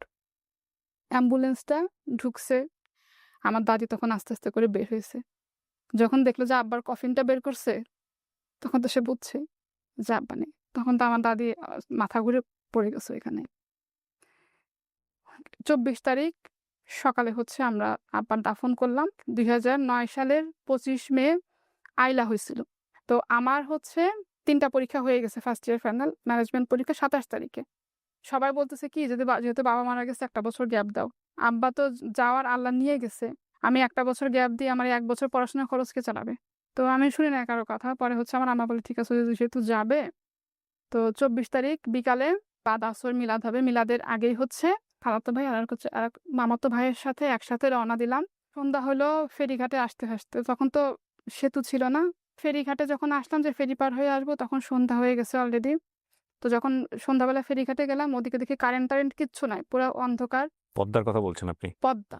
ফরিদপুরে একবার গিয়েছিলাম আমি। সারদা সুন্দরী মহিলা কলেজ, ওই কলেজে গেছিলাম ডিবেটের জাজ করার জন্য। পদ্মা একবার পার হয়েছি রাতের বেলা, সে একটা অসম্ভব সুন্দর দৃশ্য। ফেরির উপরে উঠে দেখি ভাইয়া ওইখানে পাড়া দেওয়ার মতো জায়গা নাই। জানে যে সবাই আইলা হবে, বাড়িঘর ভেঙে যাবে, নদীর পাড়ের সবাই ৩ তালা মনে করে ফেরির উপরে যেয়ে বসে আছে ওহো! আশ্রয়ের জন্য। ঝড়, বৃষ্টি, বাতাস বাড়তেছে। হুম। পরে সবাইকে বলতেছে ফেরি থেকে নেমে যান আপনারা। ফেরি এভাবে দুলতেছে। খালাতো ভাই আমার মানে খালার বড় ছেলেকে ফোন করে ওইখানকার এক স্থানীয় কার ঠিকানা নিল। নিয়ে ওনার বাসায় অন্ধকারে কিভাবে আমরা ৩ জন মিলে গেলাম। আমি ওই এক জামা পরা, আব্বা মারা গেছে একটা জামা পরে গেছি। ওই এক জামা পরে ৩-৪ দিন চলতেছে। ফেরিতে যখন উঠছি বাতাসে টান লেগে জামা আমার এখান থেকে এতক্ষণে ছিঁড়ে গেছে। আমি জামা এখানে এরকম গিঁট দিয়ে রেখে ওরকম ওড়না পেঁচায় ফিরে থেকে নামছি। তারপর যে বাসায় গেলাম ওই বাসাটা পুরা হচ্ছে অন্ধকার, কারেন্ট-টারেন্ট নাই। ওরা আবার আমাদের দেখে খিচুড়ি-টিচুড়ি রান্না করলো। আমার খালাতো ভাইয়ের ফ্রেন্ড ওখানকার মানে নেতা-টেতা এরকম কিছু একটা হবে। পরদিন সকালে রওনা দিলাম। ২৫ তারিখ রাত গেল, ২৬ তারিখ সকালে এসে পৌঁছাইছি ঢাকাতে। বাসায় একা থাকতে পারব না। ভাইয়ের বাসায় গেছি। ওখানে রাতটা থেকে কোনরকম পড়লাম। আমার ভাই-বোন, মা সবাই গ্রামে। পরের দিন যখন পরীক্ষার হলে গেছি, সবাই আমাকে দেখে অবাক হয়ে গেছে। যে, "তোমার না বাবা মারা গেছে, তুমি কি করে আসলা পরীক্ষা দিতে?" আমি কি পরীক্ষা দেব? আমি শুধু পরীক্ষা দিছি, টপটপ করে আমার চোখ দিয়ে পানি পড়তেছে। এর মাঝে আমার ছোট বোনটা যখন ম্যাট্রিক পরীক্ষা দেয়, আব্বা তখন অসুস্থ। ঝড়ের পরের দিন সকালে যখন গাড়িতে করে আবার ঢাকায় আসতেছি, তখন খবর পেলাম যে এসএসসি রেজাল্ট দিছে আমার বোনের, ছোট বোনের। তো ও হচ্ছে ভাই অনেক ভালো রেজাল্ট করছে আমাদের সবার থেকে মাশাআল্লাহ। তারপর হচ্ছে আমার আম্মা ওরা সবাই ঢাকাতে ব্যাক করলো কিছুদিন পরে। তারপরে ২০১০ সালে আমি জয়েন করলাম বাইং হাউসে। আমার খালাতো ভাই একটা জবের ব্যবস্থা করে দেয় বাইং মানে এটা কি আপনি অনার্সে পড়া অবস্থায়? অনার্সে পড়া অবস্থায়। বাইং হাউস বলতে যেটা হচ্ছে ওনারা বিভিন্ন ওয়ার্ডার নিয়ে আসে আলাদা। অর্ডার নিয়ে আসে। হ্যাঁ। Okay. But it's a parts of garments. Garments. Garments এর জন্যই ওয়ার্ডার নিয়ে আসে, তাই তো? হুম, জি। হুম। তারপর? আমি যখন বাইং হাউসে জয়েন করি তখন বেতন হচ্ছে আমার ৳৮,০০০। তখন অনেকে মানা করছে, "বাইং হাউসে জয়েন করো না। বাইং হাউস ভালো না। মেয়ে মানুষ কাজ করতে পারবা না। অনেকে এই করবে, সেই করবে।" তারপরেও গেছি যে আমার চাকরির দরকার, আমার তো করতে হবে। তখন আমার বোন চাকরি ওটা করতেছে, কন্টিনিউ করতেছে। আর ছোট ২ ভাই বোনের পড়াশোনা চলতেছে। ৳৮,০০০ বেতন। তারপরে ৬ মাস পরে এটা বাড়ায় আবার ৳১২,০০০ করে দিল। তো বোন তখনও জব করতেছে। ও জব করে ওর টাকাটাও ফ্যামিলিতে দেয়। আমার টাকাটাও হচ্ছে আমি চাকরি করে প্রত্যেক মাসে মার হাতে দিয়ে দিই। তো ভাই বোনের পড়াশোনা, সংসার খরচ। তারপরে বাবা নাই মাথার উপর, এটা যে কত বড় একটা অভিশাপ। বাবা যদি অসুস্থ হয়ে বিছানায় পড়েও থাকতো সেটাও অনেক বড় একটা ব্যাপার ছিল। ওদিন পহেলা বৈশাখ আমার মনে আছে। তো আমি হচ্ছে গোসল করে জাস্ট বের হইছি, চুলগুলা ছাড়া, হাতে মেহেদি নেওয়া।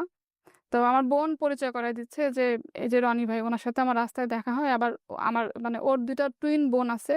ওই বোন ২ টা আমার সাথে ইন্টারে একসাথে পড়তো। হুম? তো ও বলতেছে কি, ওই যে ইতি-সিতির ভাই রনি ভাই আমার সাথে রাস্তাঘাটে দেখা হয়ে পরিচয়। ভাই একটা কাজে আসছে এখানে আমাদের বাসায় আসছে। তো আমি জাস্ট হ্যালো দিয়ে, হাই দিয়ে আমি রুমে চলে গেছি। তারপরে একদিন অফিস থেকে আসার সময় গাড়ি থেকে উনি নামছে, আমিও নামছি। নেমে রিক্সা নিবো। তো বলতেছে কি যে, "তুমি শিমুল না?" আমি বলছি, "হ্যাঁ।"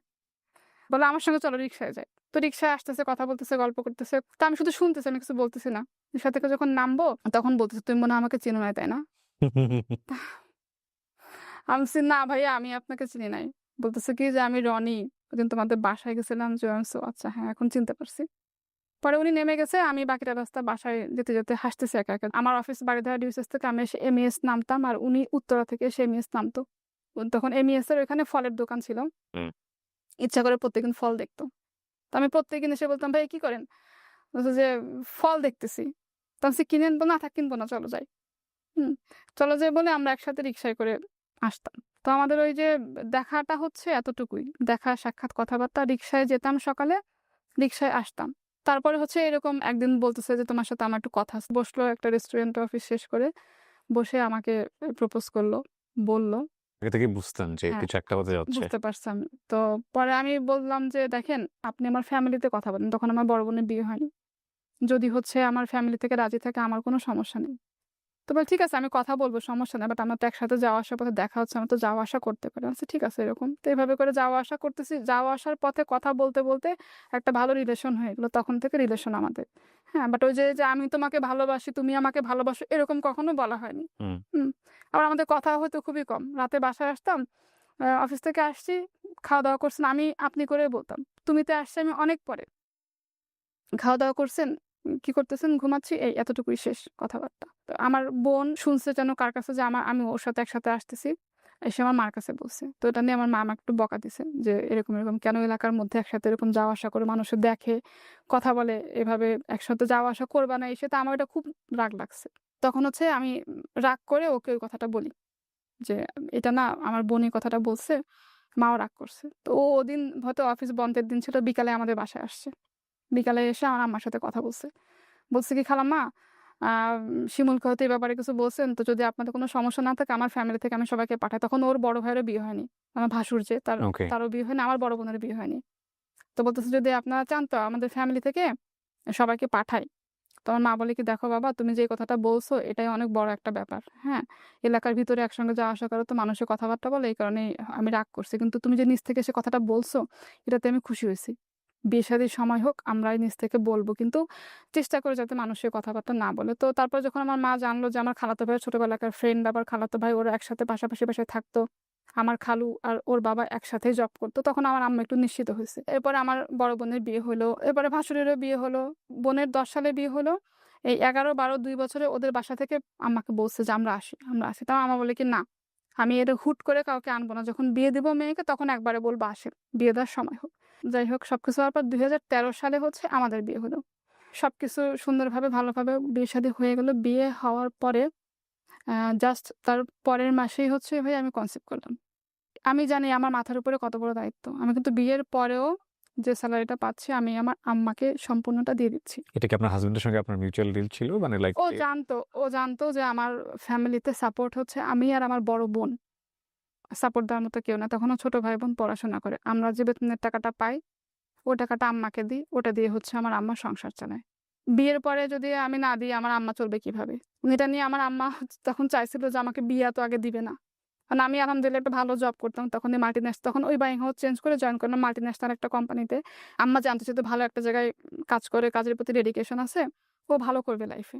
তো আম্মা চাইতো কি আমার বিয়েরও পরে হোক, আরো পরে হোক। আরো ভালো কিছু করি, ভাই-বোনদের পড়াশোনা হোক। তো এই কারণেই হচ্ছে অ্যা মানে বিয়েটা ওর ফ্যামিলি থেকে বারবার জোর দিছে, "না, বিয়েটা হয়ে যাক, বিয়েটা হয়ে যাক।" তারপরে বিয়ের পরে যখন আমি কনসিভ করলাম ১ মাস পরেই তো আমার ননাসকে আর আমার শাশুড়িকে আমি বললাম, "তোমার মাথার উপর অনেক বড় দায়িত্ব।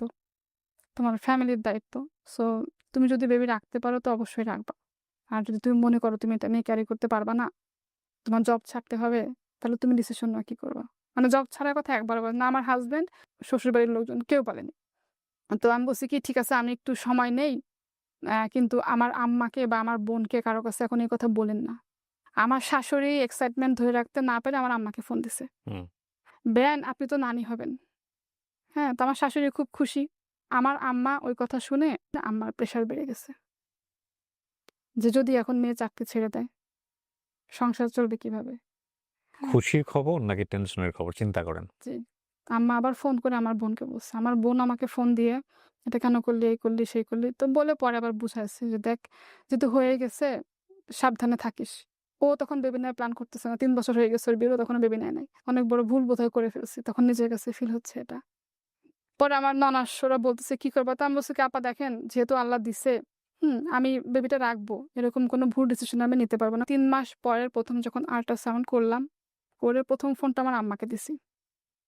আম্মাকে ফোন করে বলছি কি যে, "মা, বেবির হার্টবিট আসছে, আলহামদুলিল্লাহ ভালো আছে।" আমার আম্মা বলতেছে কি, "কোনো কথা না, আগে পরে কোনো কথা না। অনেকের বাচ্চা তো ৩ মাসে নষ্ট হয়ে যায়। দেখ তোরটা নষ্ট হয়ে যায় কিনা।" তো তখন আমি মানে এটা আমার সারা জীবনের কষ্ট। প্রেগন্যান্ট অবস্থায় একটা মায়ের জন্য কতখানি কষ্ট এটা আমি জানি। দেন আমি ফোন রেখে দিছি। আমি কোনো কথা আর বলিনি। তো হয়তো মার জায়গা থেকে মা ঠিক ছিল। আমি এ কথা কখনো কাউকে বলিনি। আমার হাসব্যান্ডও জানতো না। শাশুড়ি বলে কি, "তুমি তোমার মার বাসায় যাও। তুমি খাওয়া-দাওয়া ঠিকমতো করতে পারতেছো না।" পরে আমার আম্মা তখন বলছে, "ঠিক আছে পাঠায় দেন।" তো গেছি মার বাসায় ৩ মাস পরে গেছি। কিন্তু মানুষের এত কথা শুনতাম ভাইয়া, বিশ্বাস করবেন না। আমি আমার অফিসে কোনো কথা শুনি নাই। বাসায় যখন আসতাম আমার কাছে মনে হতো কি আমি দুনিয়ার সবথেকে বড় ভুল করছি এটা। এমন কোনো রাত নাই যে ভাই আমি কান্না করি নাই। যে আপনার হাসব্যান্ড এই বিষয়টা বুঝতো মানসিক বিষয়টা যে কেন আপনার উপর এই প্রেশারটা হচ্ছে আপনার ফ্যামিলি থেকে বা সামথিং আমি বলতাম না। ৩ মাসের পর যে মার বাসায় আসতাম আমি ওই সময়টাতে পুরাটা মার বাসায় থাকতাম। মার বাসায় ছিলাম। আমার হাসব্যান্ড মাঝে, মাঝে আসতো। মার সারাক্ষণ দেখতাম মন খারাপ থাকতো। মাস শেষে কিন্তু বেতনটা মাকেই দিচ্ছি। তারপরেও টেনশন। তারপরেও টেনশন, আমার কাছে মনে হচ্ছে কি আমি এই বাসায় আশ্রিতার মতো আমি থাকতেছি। এরকমভাবে আমি থাকছি। বাট এমনিতে টেক কেয়ার করতো, খোঁজখবর নিত। আমার বোনও আসতো। এরপর যখন ৮ মাসের সময় হচ্ছে আমি মানে ম্যাটারনিটি লিভে যখন আসবো ৪ মাসের, তো তখন আমি চিন্তা করলাম যে আমি তো প্রত্যেক মাসে বেতনটা মাকে দেই। সো আমি যখন ৪ মাস লিভে থাকবো, আ এই সময় তো আমি ম্যাটারনিটি বেনিফিটটা আমি পাবো না। বেবি হওয়ার পর যখন জয়েন করব তখন ২ টা ইনস্টলমেন্টে বেনিফিটটা আমি পাবো। তো এই ৪ টা মাস মা চলবে কিভাবে? কয়েকজন কলিগের থেকে কিছু টাকা লোন করে ৳৪০,০০০ মাকে দিলাম। যে আমি জানি আমি এই টাকাটা মাকে না দিয়ে আমি লিভে এসে বসতে পারব না বাসায়। বিভিন্ন রকম মানসিক প্রেশার আমার উপরে আসবে। বাট যে কারণে কথা শোনাচ্ছে যে আমি সংসারের দায়িত্ব পালন করব না, আমি কিন্তু দিব্যি পালন করে যাচ্ছি। হুম। পরে বেবি হলো। বেবি হওয়ার পর তারপরে আবার সব ভালো আলহামদুলিল্লাহ। আমার বাচ্চার টেক কেয়ার ঠিকভাবে করতো মা। তো তারপরে আবার বাচ্চাকে দেখার জন্য আমি একটা কাজের লোক বাসায় রেখে দিলাম পার্মানেন্ট। মেয়ের যখন ১ মাস ২০ দিন বয়স তখন আমি হচ্ছে জবে জয়েন করলাম গিয়ে। এদিকে বাচ্চা হওয়ার পরে ওর খরচ বাড়লো। কাজের লোক রাখলাম আলাদা করে সেই খরচ বাড়লো। সেগুলো দিচ্ছি। আমার হাসব্যান্ডও কন্ট্রিবিউট করতেছে আমাকে। বাট আমার যে বেতনের টাকা, ৳১ কিন্তু আমার জন্য আমি রাখতে পারছি না। আগে যেভাবে মাকে দিতাম সেভাবে মার সংসারে দিয়ে যাচ্ছি। আমার শ্বশুরবাড়িতে ৳১ দিচ্ছি না। তো বাচ্চার যখন ৬ মাস বয়স তখন হঠাৎ মেয়ে অনেক জ্বর, প্রচণ্ড জ্বর। ১০৩, ৪ ৪-৫ এরকম জ্বর। তো ওই সময়টা থেকে হচ্ছে ওর খুব ফ্রিকোয়েন্টলি জ্বর আসতো। ইন দ্য মিন টাইম আমার বড় খালা ২০১৪ সালে মারা গেল। তখন হচ্ছে আমার বোন জব ছেড়ে দিয়ে আমার আম্মাকে আমার বোনের বাসায় নিয়ে গেল। তখন সবকিছু হচ্ছে আমি দেখতেছি। মেয়ের যখন ২.৫ বছর বয়স ২০১৬ সাল। হঠাৎ করে দেখলাম কি ওর গায়ে লাল, লাল র‍্যাশ। তারপরে হচ্ছে এই রক্ত জমাট বাঁধলে ছোপ, ছোপ যেরকম হয় না? ওরকম। গুগলে সার্চ করার পরে যেটা জানলাম যে ওর হয়তো লিউকেমিয়া অথবা আইটিপি। ডাক্তার দেখালাম। দেখানোর পরে ডাক্তার কে ওর বাবা জিজ্ঞাসা করছে, "স্যার সিরিয়াস কোনো কিছু কিনা?" বলে তো ডাক্তার বলছে কি যে, "আমরা এই মুহূর্তে এখনই কোনো কিছু বলতে পারব না। ওকে টেস্টের রিপোর্টগুলো আগে পাই।" ৭ তারিখে ওকে ডাক্তার দেখালাম। ৯ তারিখে সব রিপোর্ট পেলাম হাতে। তখন ওর প্লাটলেট কাউন্ট অনলি হচ্ছে ৬,০০০। ডেঙ্গু হলে যে প্লাটলেট কাউন্টটা কমে যায় ১.৫ লাখ থেকে ৫ লাখ থাকার কথা। বেবির বয়স কত তখন? ২.৫ বছর তখন। এই টেস্ট করতে হবে, এগুলো করতে হবে। এটার খরচ এরকম। তো ওকে ভর্তি করতে হবে। ওর বাবা খরচ তো পরের কথা। মেয়ের এই অবস্থা শুনে ওখানে বসে কান্নাকাটি শুরু করছে। ফোন দিয়ে আমাকে কান্না করতে, করতে আর কিচ্ছু বলতে পারে না। তো সবাই মিলে বসে তখন ডিসিশন নিলাম যে ওকে শিশু হাসপাতালে ভর্তি করব।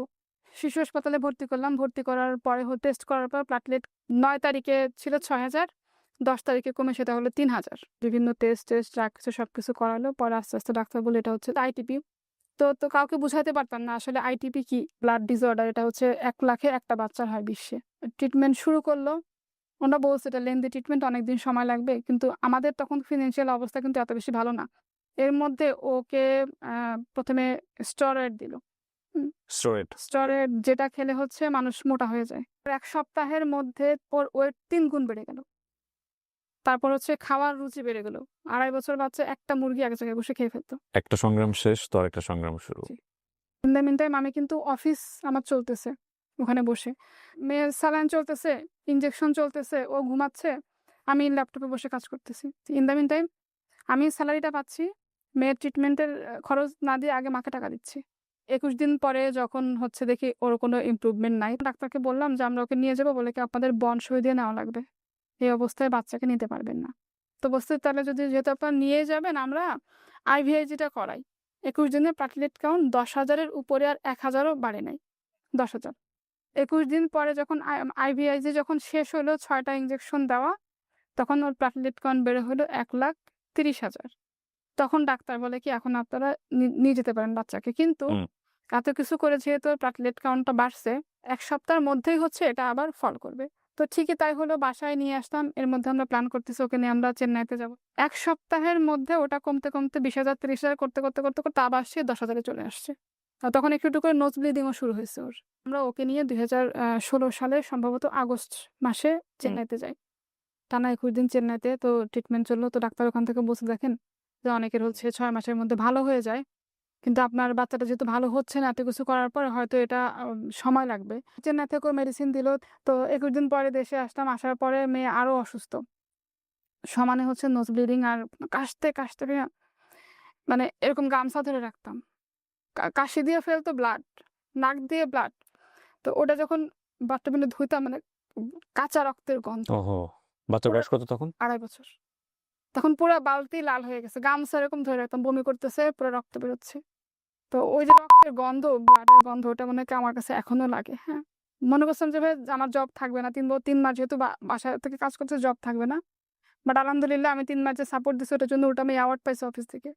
মাশাআল্লাহ। আমার বস অ্যাওয়ার্ড দিছে। ওর ট্রিটমেন্ট এরকম চলতে থাকলো। 6 মাস পরে আবার চেন্নাই গেলাম।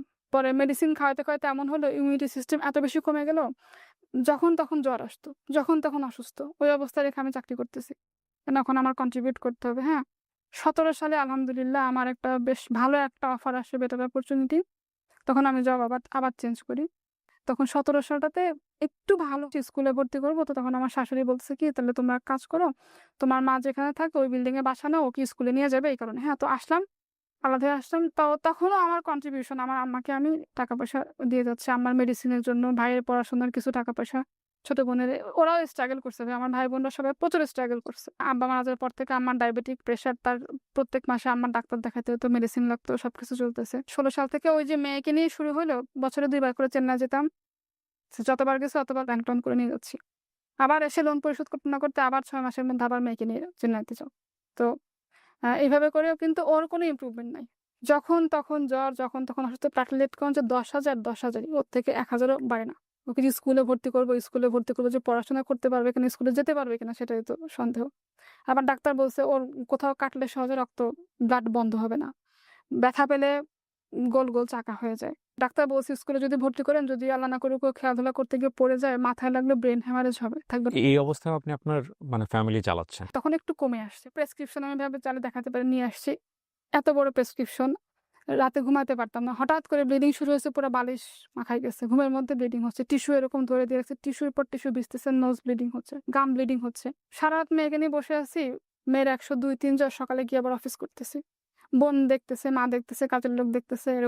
এরকম করে সে ২০১৬ সাল থেকে এ পর্যন্ত চলতেছে। যদিও এটা কোনো জেনেটিক সমস্যা না। তখন একটা বাচ্চা নিয়ে এত দৌড়াদৌড়ি করতেছি, এত কষ্ট করতেছি, এত স্ট্রাগল করতেছি। সেকেন্ড বেবিটা নিয়ে আমরা কিভাবে আবার এত দৌড়াদৌড়ি করবো, এই প্ল্যান করে কোনো বেবিও নেয়নি। ইন দ্য মিন টাইম আম্মার অবস্থাও আরো আস্তে আস্তে খারাপ হচ্ছে। হুম। অসুস্থতা আম্মার কিন্তু বাড়তেছে, আম্মার খরচও ওদিকে বাড়তেছে। হ্যাঁ, এর মধ্যে ছোট বোনের বিয়ে হয়েছে। তো ভাইও পড়াশোনা করতেছে। সবকিছু মিলে সবাই মিলে চেষ্টা করতেছে আম্মার ট্রিটমেন্টটা করানোর জন্য। তার মধ্যে জব করি। আমি হচ্ছে ভাই বোনদের মধ্যে একা। করোনা যখন হলো, করোনার টাইমটাতে আমারও তখন করোনা হয়েছে। টানা ৫ দিন প্রায় বাসায় হচ্ছে অক্সিজেন সাপোর্টে ছিলাম। এত ক্রিটিক্যাল অবস্থা ছিল, প্রচুর খারাপ অবস্থা। আমার বোনের হাসব্যান্ডের একসাথে। পরে আমি করলাম কি, আমার হাসব্যান্ডকে মেয়েকে দিয়ে হাসব্যান্ডকে পাঠায় দিয়েছি আমার শ্বশুর বাড়িতে।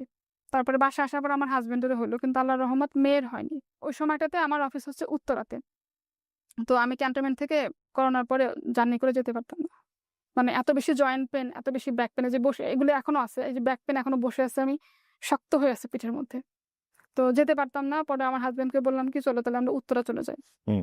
তো তখন ২০২০ সালে করোনার পরের টাইমটাতে উত্তরায় বাসা নিলাম। করোনার পর থেকে আমি মেন্টালি মানে খুবই ডিপ্রেসড। পরে ডাক্তার দেখাইলাম, ইভেন রোকাইয়াও করাইলাম। হুম। পরে বলে কি, আপনি একটা বেবি নেন। একটা বেবি নিলে হয়তো আপনি একটু স্ট্রেস থেকে বের হয়ে আসতে পারবেন। তারপরে প্ল্যান করলাম সেকেন্ড বেবির। পরে আলহামদুলিল্লাহ কনসিভ করলাম। এর মধ্যে জব কিন্তু জবের জায়গায় চলতেছে। এরপরে সেকেন্ড বেবিটা যখন হলো, ওই বেবির বয়স যখন ৬ মাস, তখন এই বড় মেয়ের ট্রিটমেন্ট তো টানা চলতেছে। চেন্নাই থেকে বলছে কি, আপু ওর হচ্ছে একটা সার্জারি করতে হবে, এটাকে বলা হচ্ছে স্প্লেনোক্টমি। মানে স্প্লিনটাকে রিমুভ করে ফেললে হয়তো সে ভালো হতে পারে। যদি কখনো প্ল্যান করেন তখন আসেন। তাছাড়া হচ্ছে আপনাদের চেন্নাইতে আর এখন আসার দরকার নেই। ওর তো কোনো ইমপ্রুভ হচ্ছে না। হ্যাঁ, এরপরে যখন উত্তরায় গেলাম, টানা এমন কোনো ডাক্তার নাই ওকে দেখায়নি। এক ডাক্তার দেখাইতাম, ২ মাস পর চেঞ্জ, সে ফেল, আমি পারতেছি না। কোনোভাবে তার প্লেটলেট কাউন্ট বাড়ানো, ওইরকম নোজ ব্লিডিং, গাম ব্লিডিং চলতোই। ইন দ্য মিন টাইম মা হচ্ছে হার্ট অ্যাটাক করলো একবার। মাকে ভর্তি করা হলো হার্ট ফাউন্ডেশনে। মেয়েকে নিয়ে তো এরকম চলতেছে। ২০ সাল থেকে আম্মা অসুস্থ হতে ২১ সাল কি ২২ সালের দিকে আম্মার কিডনির সমস্যাটা বেড়ে গেল। আম্মার ডায়ালিসিস শুরু হলো। তো এর মধ্যে আম্মার ডায়ালিসিসে তো প্রচুর খরচ। মার ট্রিটমেন্টে আমার ভাই বোন মিলে সবাই দিছে। আমিও আমার সাধ্যমতো কন্ট্রিবিউট করি যতটুকু পারছি। তো এভাবে করে ৩ বছর টানা মার ট্রিটমেন্ট চললো, ডায়ালিসিস। গত বছর অক্টোবর মাসে আম্মা মারা গেছে। এর মধ্যে ছোট ভাইকে বিয়ে দিলাম। ও সংসার হইলো। ও জব-টব করতেছে। কিন্তু এই যে মেয়েকে নিয়ে স্ট্রাগল, এরকম হয়েছে একটা মেডিসিনের দাম ৳১,০০০। ৩০ দিনে ৩০ টা মেডিসিন। তো ডাক্তাররা বলছে আস্তে, আস্তে বড় হইতে হয়তো সমস্যাটা ঠিক হয়ে যাবে। কিন্তু এখন এটা হয়ে গেছে হচ্ছে আপনার ক্রনিক আইটিপি যেটাকে বলে। মানে এভরি টাইম বেঁচে থাকা যুদ্ধের মতো করে। জি। বাট আমার যে লাইফের স্ট্রাগল, আমার যে জব ১৫ বছর ধরে যে আমি চাকরি করতেছি, এই ১৫ বছর জবের মধ্যে একটা দিন আমি ব্রেক নেইনি। যত যা কিছু আমার জীবনে হয়ে যাক, চাকরি চলতেছে। একটুখানি এদিক থেকে ওদিক হইলে ব্যাকআপ বন্ধ। ছোট একটা বোন আছে আর একটা ভাই। একটা ভাই। ওনারা কি করেন এখন? ছোট বোনের একটা ছোট অনলাইন পেজ আছে, ওখানে করে। আর ছোট ভাইটা মাল্টিন্যাশনাল কোম্পানিতে জব। তার মানে ওনারা মোটামুটি এস্টাবলিশড হয়ে গেছেন। মোটামুটি বলা যায়, হ্যাঁ। আমার মেয়ের জন্য যে কি পরিমাণ স্ট্রাগল আমি করছি, আমি এখানে মানে পুরোটা যদি বলতে যাই রাত শেষ হয়ে যাবে ভাইয়া। মানে এখানে আমি যেটা বুঝতে পারছি আপনার হাজবেন্ড অনেক সাপোর্টিভ। ডেফিনেটলি। ভদ্রলোক বাইরে বসে আছে ঘন্টার পর ঘন্টা ধরে, কোনো নাই, চুপ করে বসে আছে, সাপোর্ট দিয়ে যাচ্ছে। এবং ফ্যাক্ট ইজ দ্যাট আমাদের প্রত্যেকেরই জীবনে কম বেশি সংগ্রাম আছে। ওই সংগ্রামটার পেছনে কোনো কোনো মানুষের মানে নিরবিচ্ছিন্ন সাপোর্ট থাকে। ডেফিনেটলি আল্লাহ ব্যালেন্স করেন এবং কোনো দিক থেকে তিনি পরীক্ষা নিলে আরও একটা দিক থেকে তিনি সহজ করে দেন, যাতে করে আমরা পরীক্ষায় উইন করি। আপনি গল্পটা কেন বললেন? আপনার গল্পটা আমি খুব মনোযোগ দিয়ে শুনেছি, বিভিন্ন রকমের বাঁক পেয়েছি।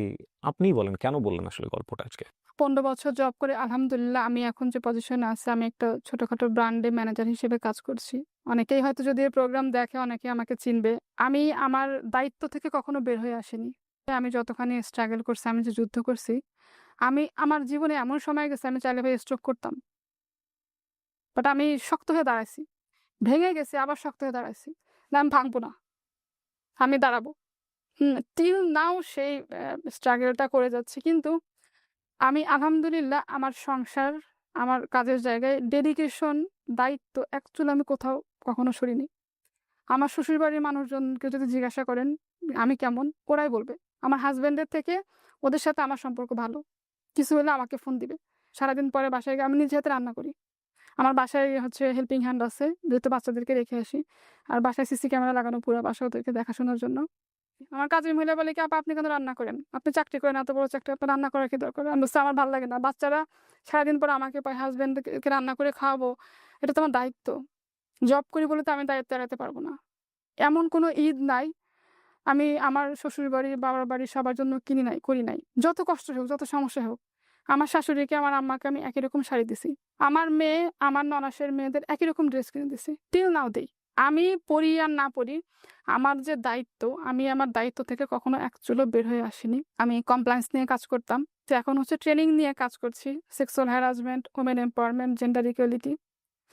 তো আমি জানি ভাইয়া মেয়েদের জীবনের স্ট্রাগলটা কতখানি কষ্ট। যারা গার্মেন্টস সেক্টরে কাজ করে ওইসব মেয়েদের ভিতরে যে কত কষ্ট।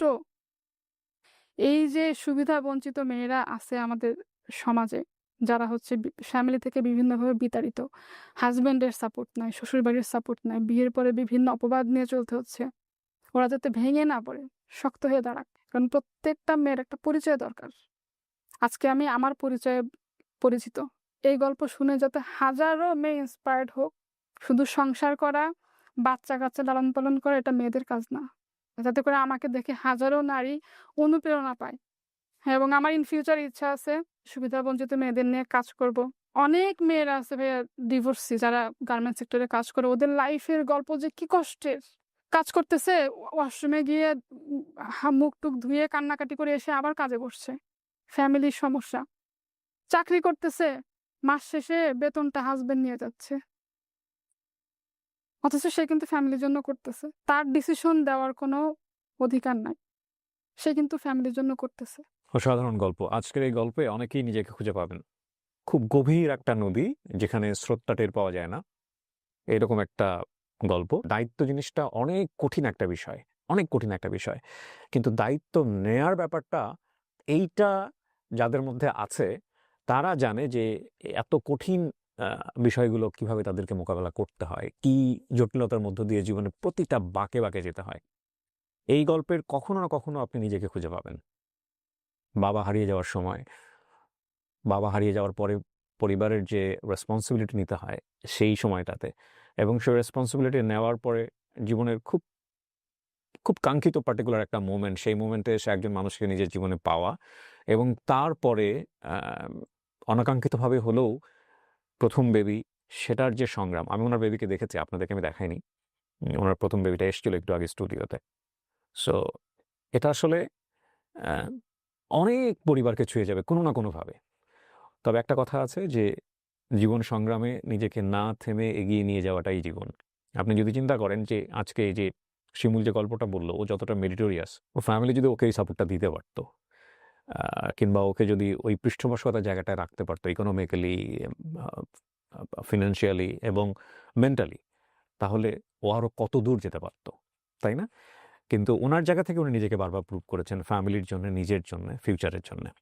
শিমুল, অনেক ভালো লেগেছে আমার, এবং আপনার জন্য আমার অনেক শুভকামনা থাকবে। আপনি অনেক ভালো কিছু করবেন, বিশেষ করে আপনার সন্তানদের জন্য অনেক অনেক শুভকামনা। অনেক ধন্যবাদ দর্শক, আজকের এই গল্পটা এখানেই শেষ করছি। জীবন যুদ্ধে কখনোই হেরে না যাওয়ার নামই হচ্ছে জীবন, আমরা যেন হেরে না যাই। অনেক ভালো থাকুন, আজকের মতো এ পর্যন্তই। সালামু আলাইকুম।